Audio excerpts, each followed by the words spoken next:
రాకాలోకంకి స్వాగతం. ఈ కంటెంట్ మీకు నచ్చినట్టయితే లైక్ చేయండి, మీ బంధుమిత్రులకి షేర్ చేయండి. ఇప్పటివరకు సబ్స్క్రైబ్ చేసుకోకపోతే సబ్స్క్రైబ్ బటన్ నొక్కండి. అదేవిధంగా బెల్ ఐకాన్ని కూడా నొక్కటం మర్చిపోకండి.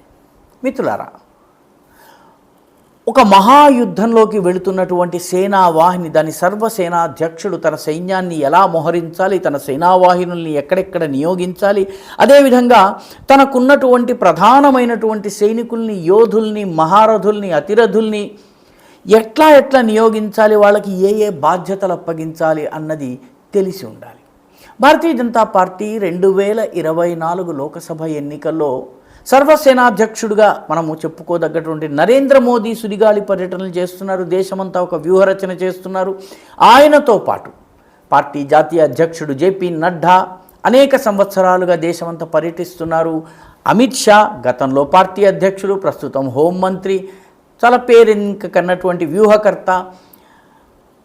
రాజ్నాథ్ సింగ్ రక్షణ మంత్రి, ఆయన 2 సందర్భాల్లో పార్టీకి జాతీయ అధ్యక్షులుగా ఉన్నారు, రక్షణ మంత్రిగా ఉన్నారు, కీలక బాధ్యతల్లో ఉండి దేశమంతా పర్యటిస్తున్న వ్యక్తి. వీరితో పాటు అనేక మంది నాయకులను భారతీయ జనతా పార్టీ యుద్ధంలో కీలకమైన బాధ్యతల్లో మోహరించింది. భూపేందర్ యాదవ్ కావచ్చును, అదేవిధంగా అన్నామలై కావచ్చు, తమిళనాడు నుంచి. తన రాజకీయము, తన రాష్ట్ర రాజకీయం కాగానే ఆయన కేరళ, కర్ణాటక, ఢిల్లీ, ఆంధ్రప్రదేశ్, తమిళనాడు ఇటువంటి ప్రాంతాల్లో ఆయన పర్యటనలు చేస్తున్నారు. అదేవిధంగా హిమాంత విశ్వశర్మకి నార్త్ ఈస్ట్తో పాటు బెంగాల్, బీహార్ ఇటువంటి బాధ్యతలు కూడా ఇవ్వడం జరుగుతోంది. యోగి ఆదిత్యనాథ్కి 80 సీట్ల బాధ్యత, ఉత్తరప్రదేశ్ బాధ్యత ఇవ్వడం జరుగుతోంది. నితిన్ గడ్కరీ మహారాష్ట్ర, మధ్య భారత్ ఈ ప్రాంతంలో పర్యటిస్తున్నారు. వీరితో పాటు మహారాష్ట్ర బాధ్యతను మాజీ ముఖ్యమంత్రి అయినటువంటి దేవేంద్ర ఫడ్నవీస్కి ఇవ్వడం జరుగుతోంది. బెంగాల్ బాధ్యతను సమర్థుడైనటువంటి నాయకుడు శుభేందు అధికారికి ఇవ్వడం జరుగుతోంది. ఇలాగా అన్ని రాష్ట్రాల ముఖ్యమంత్రుల్ని తమ రాష్ట్రాల పోల్స్ కాగానే దేశమంతా వ్యాపించి పనిచేసేలా చేస్తున్నారు. కాంగ్రెస్ పార్టీ 100 సంవత్సరాలకు పైబడి రాజకీయ చరిత్ర ఉండి ఈ దేశంలో అత్యధిక కాలము పరిపాలించినటువంటి కాంగ్రెస్ పార్టీ ఈ యుద్ధంలో తన సేనా వాహినుల్ని, అదేవిధంగా తన సేనా నాయకుల్ని, తన అతిరథ మహారథుల్ని ఎలా మోహరిస్తోంది ఒకసారి చూస్తే ఆశ్చర్యం కలుగుతుంది. ఎందుకంటే కాంగ్రెస్ పార్టీకి చెందినటువంటి ప్రధానమైనటువంటి ప్రచార సారథి రాహుల్ గాంధీతో పాటు ప్రియాంక గాంధీ కూడా దేశంలోని అనేక ప్రాంతాల్లో పర్యటన చేస్తున్నారు. ఉత్తరప్రదేశ్ మీద ఫోకస్ పెట్టి ఆమె పని కూడా చేస్తున్నారు. ఉత్తరప్రదేశ్లో కాంగ్రెస్ పార్టీ యొక్క ఓవరాల్ ఓట్ పర్సంటేజ్ కేవలం 3% పడిపోయింది. 3% అంటే చాలా తక్కువ. అక్కడ ఏదో రకంగా పార్టీని నిలబెట్టే పనిని యూపీ ఫోకస్గా ఆవిడ పనిచేస్తున్నారు. మధ్యలో పక్క రాష్ట్రాలకు కూడా వెళుతున్నారు, ప్రచారం చేస్తున్నారు. వీళ్ళిద్దరినీ మినహాయిస్తే జాతీయ స్థాయిలో పార్టీకి సంబంధించినటువంటి నాయకత్వం ఏమిటి? 3 నాయకులు కనిపిస్తారు. ఒకరు పార్టీ జాతీయ అధ్యక్షులైనటువంటి మల్లికార్జున్ ఖర్గే, 80 సంవత్సరాల వయస్సు దాటినటువంటి ఖర్గే, కర్ణాటకకు చెందినటువంటి వారు. 28, 29 లోకసభ స్థానాలకు మాత్రమే ప్రాతినిధ్యం వహించేటటువంటి వ్యక్తి. ఆయనకి గతంలో జాతీయ స్థాయి రాజకీయాల్లో పెద్దగా అనుభవం లేదు. తన సీటు, తన రాష్ట్ర రాజకీయాలు, కాంగ్రెస్ పార్టీ ఇచ్చిన బాధ్యతల్ని నెరవేర్చడం.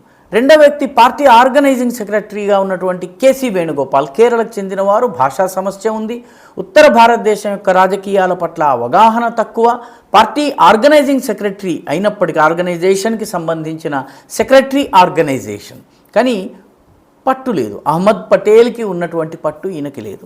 3వ నాయకుడు పార్టీ మీడియా వ్యవహారాలను మీడియా ఫేస్గా ఉంటున్నటువంటి జయరాం రమేష్. ఈ 3 దక్షిణ భారతదేశానికి చెందిన వాళ్ళు కావడం గమనార్హం. పార్టీ మొత్తానికి నార్త్ ఇండియా నుంచి ఒక ఆల్ ఇండియాలో యాక్సెప్టబుల్ ఫేస్ ఎవరున్నారు? లేరు. తమాషా ఏంటంటే పార్టీ ట్రెజరర్ అజయ్ మాకన్ ఢిల్లీ రాజకీయాలకు చెందినవారు. ఆయన ఢిల్లీ మీద కూడా ఫోకస్ చేయకుండా కేవలము ట్రెజరీకి సంబంధించిన పనులు చూసుకుంటున్నారు. పార్టీ కోశాగారపు పనులు మాత్రమే చూస్తున్నారు. మరొక national spokesperson Pawan Khera అప్పుడప్పుడు మీడియాలో కనిపిస్తున్నారు. అంతకు మించి ఆయన ప్రచార సారథ్యంలో ఎక్కడ కనపడటం లేదు. అంటే కాంగ్రెస్ పార్టీ దగ్గర అసలు రణవ్యూహం చేసేందుకు, రణవ్యూహంలో మోహరించేందుకు సేనా నాయకులే కరువైనటువంటి పరిస్థితి. ఇద్దరు నాయకులు ఈ మధ్య కాలంలో జాతీయ స్థాయిలో కొంచెం ఫోకస్ వచ్చిన వాళ్ళు ఉన్నారు. ఒకరు కన్హయ్య కుమార్, బీహార్కు చెందినవాడు ఢిల్లీలో ఒక ఎంపీ సీటుకు పోటీ చేస్తున్నాడు, దానికి మాత్రమే పరిమితమై పనిచేసుకుంటున్నాడు. రాహుల్ గాంధీకి చాలా సన్నిహితుడైనప్పటికీ కూడాను నేషనల్ ఫోకస్ లేదు. యోగేంద్ర యాదవ్ రాహుల్ గాంధీకి చాలా సన్నిహితుడు అయినప్పటికీ ఈయన పార్టీ బాధ్యత లేదు, పార్టీకి సంబంధించిన మీడియా సంయోజకులుగా పనిచేసి భారత్ జోడో యాత్రలో కావచ్చును, లేకపోతే స్వచ్ఛంద సంస్థల్ని కాంగ్రెస్కి దగ్గరగా తీసుకొచ్చేందుకు పార్టీకి అనుకూలంగా మీడియాలో కథనాలు నిర్మాణం చేసేందుకు పనికొస్తున్నారు. కానీ డే టు డే పార్టీ వ్యవహారాల్ని చక్కబెట్టడంలో యోగేంద్ర యాదవ్ లేరు. రణదీప్ సింగ్ సుర్జేవాలా ఒక సీనియర్ నాయకుడు ఉన్నారు, కానీ ఆయన అటు హర్యానా ఇటు కర్ణాటక దీని నుంచి బయటకు రావడం. దీంతో కాంగ్రెస్ పార్టీలో ఓవరాల్గా నేషనల్ స్థాయిలో స్ట్రాటజైజ్ వ్యూహరచన చేసేవాళ్ళు ఎవరు కనిపించటం లేదు. ఇది చాలా విచిత్రమైనటువంటి పరిస్థితి. ఒక జాతీయ స్థాయి పార్టీకి ఇన్ని సంవత్సరాల అధికారంలో ఉన్న పార్టీకి ఎవరు కనపడకపోవడం చాలా విచిత్రమైన విడ్డూరమైన ఒక రకంగా విషాదకరమైనటువంటి పరిస్థితి. 2019 ఎన్నికల్లో అహ్మద్ పటేల్ మొత్తము అంతా కూడా సంభాళించుకునేవారు. అహ్మద్ పటేల్ ఇప్పుడు చనిపోయారు, ఆయన లేరు. ఆయన కుమార్తె ఇప్పుడు అసంతృప్త నాయకురాలుగా కాంగ్రెస్ పార్టీ టికెట్ ఇవ్వలేదని చెప్పి అలిగి కూర్చుని ఉన్నారు. గులాం నబీ ఆజాద్ పార్టీకి సంబంధించినటువంటి నేషనల్ జనరల్ సెక్రటరీగా ఉండేవారు, ట్రబుల్ షూటర్గా పేరున్నటువంటి వ్యక్తి. ఆయన ఇప్పుడు కాంగ్రెస్ పార్టీని వీడి సొంత పార్టీ పెట్టుకుని కశ్మీర్ రాజకీయాలకు పరిమితమయ్యారు. పి చిదంబరం కావచ్చును, ఏకే ఆంటోనీ కావచ్చును, అశోక్ గెహ్లాట్ కావచ్చు, దిగ్విజయ్ సింగ్ కావచ్చు, 2019లో కీలక పాత్రలు పోషించిన ఈ నేతలందరూ ఇప్పుడు వయస్సు మళ్ళిన కారణంగా యాక్టివ్గా లేరు. ఒకవేళ పనిచేస్తున్న దిగ్విజయ్ సింగ్ కావచ్చును, కమల్నాథ్ కావచ్చును, తమ నియోజకవర్గాల్ని కాపాడుకునే పనిలో ఉన్నారు. ఉదాహరణకి దిగ్విజయ్ సింగ్ తనకు సంబంధించిన సొంత నియోజకవర్గంలో కమల్నాథ్ చింద్వాడ కంచుకోటని కాపాడుకోవడం. ఎందుకంటే లాస్ట్ టైం మధ్యప్రదేశ్లో 2019లో కాంగ్రెస్ గెలుచుకున్న ఒకే ఒక్క ఎంపీ సీటు చింద్వాడ, అది కమల్నాథ్ కుమారుడు అయినటువంటి నకుల్ నాథ్ గెలిచారు. కాబట్టి వాటిని కాపాడుకోవడంలో ఉన్నారు. ముకుల్ వాస్నిక్ కావచ్చు, ఆనంద్ శర్మ కావచ్చును, ఆర్పిఎన్ సింగ్ కావచ్చును, జ్యోతిరాదిత్య సింధియా కావచ్చును, మిలింద్ దేవ్రా కావచ్చును, జితిన్ ప్రసాద్ కావచ్చును, వీళ్ళెవరూ ఈసారి కనపడటం లేదు. వీళ్ళు అత్యధికులు. ముకుల్ వాస్నిక్ని వదిలిపెడితే మిగిలిన వాళ్ళందరూ కూడా బీజేపీలో చేరిపోయారు. బీజేపీకి ఈరోజు మధ్యప్రదేశ్లో అతిపెద్ద బలము జ్యోతిరాదిత్య సింధియా. అదేవిధంగా మిలింద్ దేవ్రా బొంబాయి ప్రాంతంలో బీజేపీకి దన్నుగా నిలబడుతున్నారు. మొదటి నుంచి బీజేపీ స్ట్రాంగ్, అక్కడ ఆయన సహకరిస్తున్నారు. జితిన్ ప్రసాద్ యూపీలో బ్రాహ్మిన్ ఫేస్గా నిలబడుతున్నారు. భూపేందర్ హుడా హర్యానాకి పరిమితం అయ్యారు. మనీష్ తివారీ ఇనాక్టివ్గా ఉన్నారు. ప్రమోద్ తివారీ కావచ్చు, సుష్మితా దేవ్ అస్సాంలోని బరాక్ వ్యాలీకి చెందినటువంటి సుష్మితా దేవ్ కూడా ఇనాక్టివ్, అంటే కాంగ్రెస్ వదిలేసి తృణమూల్ కాంగ్రెస్లో చేరి తృణమూల్ అభ్యర్థిగా ఆమె ఎన్నికల్లో ఉన్నారు.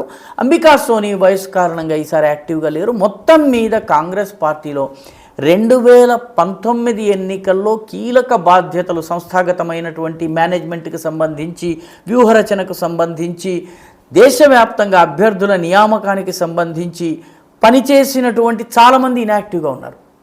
వీటికి ఈ నాయకులందరికీ రీప్లేస్మెంట్ కాంగ్రెస్ పార్టీ దగ్గర లేదు.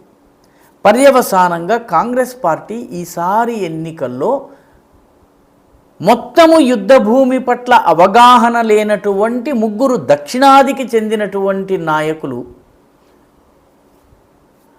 ఒక రకంగా సొంత బ్యాటిల్, ముందు లోకసభలో గెలవడమే ప్రధానమైనటువంటి పరిస్థితిలో ఉన్నటువంటి రాహుల్ గాంధీ ఎన్నికల్లో పోటీ చేయకుండా అన్నకు దన్నుగా నిలిచేందుకు ప్రయత్నిస్తూ అన్నకి పోటీగా కూడా ఎదిగేందుకు ప్రయత్నిస్తున్నటువంటి ప్రియాంక గాంధీ, ఈ రకంగా కాంగ్రెస్ ఈ యుద్ధ భూమిలోకి తన యొక్క రణ విన్యాసం, అంటే తన యొక్క వార్క్ సంబంధించినటువంటి మోహరింపు విషయంలో అత్యంత బలహీనమైనటువంటి స్థితిలో ఉంది. 2019లో ఉన్నటువంటి నాయకులు చాలామంది ఈసారి ఎన్నికల్లో కనపడటం లేదు. కొత్త నాయకులు ఎవరు కాంగ్రెస్ పార్టీకి ఆ రకంగా జాతీయ స్థాయిలో సంభాళించుకునే నాయకులు రాలేదు.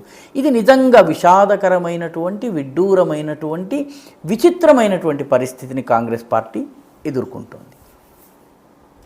ఈ వీడియో మీకు నచ్చినట్టయితే లైక్ చేయండి, షేర్ చేయండి, ఈ ఛానల్కు సబ్స్క్రైబ్ చేయండి. మీ అభిప్రాయాన్ని కమెంట్ల రూపంలో తప్పనిసరిగా పంపించండి.